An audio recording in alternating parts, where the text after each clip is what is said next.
Well, as we know, when the Savior came to earth, one of the first things he did was organize his church. One of the first scriptures we find in the New Testament is the Savior going up to the mount by himself and spending all night in prayer, and came down the next morning and called his disciples together. And from his disciples he selected 12 and ordained them his apostles.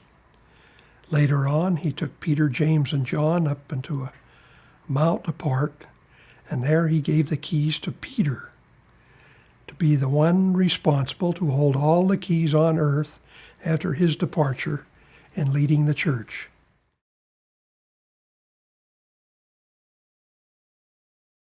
Now, in the course of time, the apostles could only get so far out in preaching the gospel.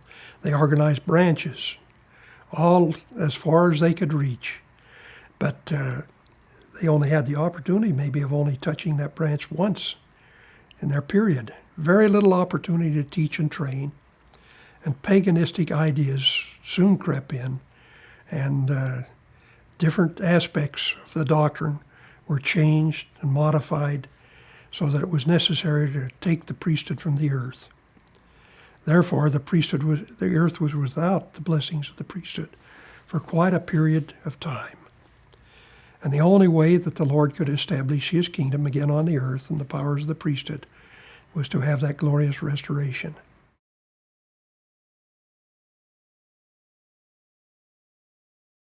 As they were translating the Book of Mormon, they came across the doctrines in 3rd Nephi relating to baptism. And they wondered about it. So many forms were being used. Who had the authority to exercise baptism? They decided to appeal to the Lord in prayer, and on the banks of the Susquehanna River, Oliver Cowdery and Joseph Smith knelt in humble prayer. And there the great revelation occurred that John the Baptist appeared and put his hands on their head and said, "Upon you, my fellow servants," and ordained them to the Aaronic priesthood. So that was a glorious event. I hope all priesthood bearers remember May 15th, 1829 as a sacred event in church history. It's a special event in the history of time.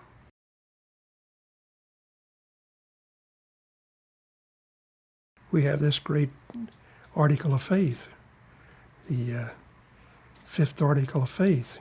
We believe a man must be called of God. That's the way he governs those who are called. They're not called by random.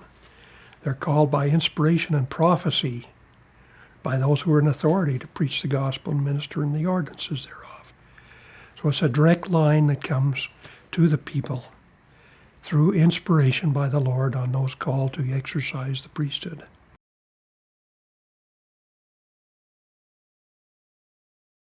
Every priesthood bearer can trace his line of authority directly back to the Savior himself. In order to have a direct line from the Savior to mankind on earth, he could not have everyone deciding on the course of direction. We know what happened when that occurred. Baptismal forms took all different shapes, sizes, and forms. Different people performed them. Some of them used different methods to perform it. He needed one source that he could dictate to his Father in heaven's children here on earth, that they would know of a surety that that was the line that they should follow. Therefore, he gives to one man, the senior apostle on earth, the duty and responsibility of holding the keys. Everything that happens in the church reports to him. He declares all doctrine. He approves all programs, everything that goes forward. He delegates to others to perform, but it all heads back to him and his relationship. Therefore, all confusion is taken out of the doctrines and teachings, because it all comes back to one head to interpret the doctrines in a way that is for the benefit and the way the Savior would want it.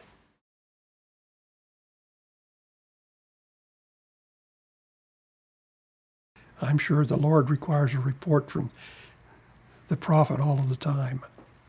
For I think every prophet has said, They would never be allowed to lead our Father in Heaven's children astray. If I ever tried to do it as president of the church, they would immediately remove me from my position. It's the one line from the Savior to one holding the keys that spreads throughout all the church. No man leads this church. It's the Savior's church. And he leads through priesthood authority by delegating to one person that power and authority, and he delegates to others the operation of the church here on earth.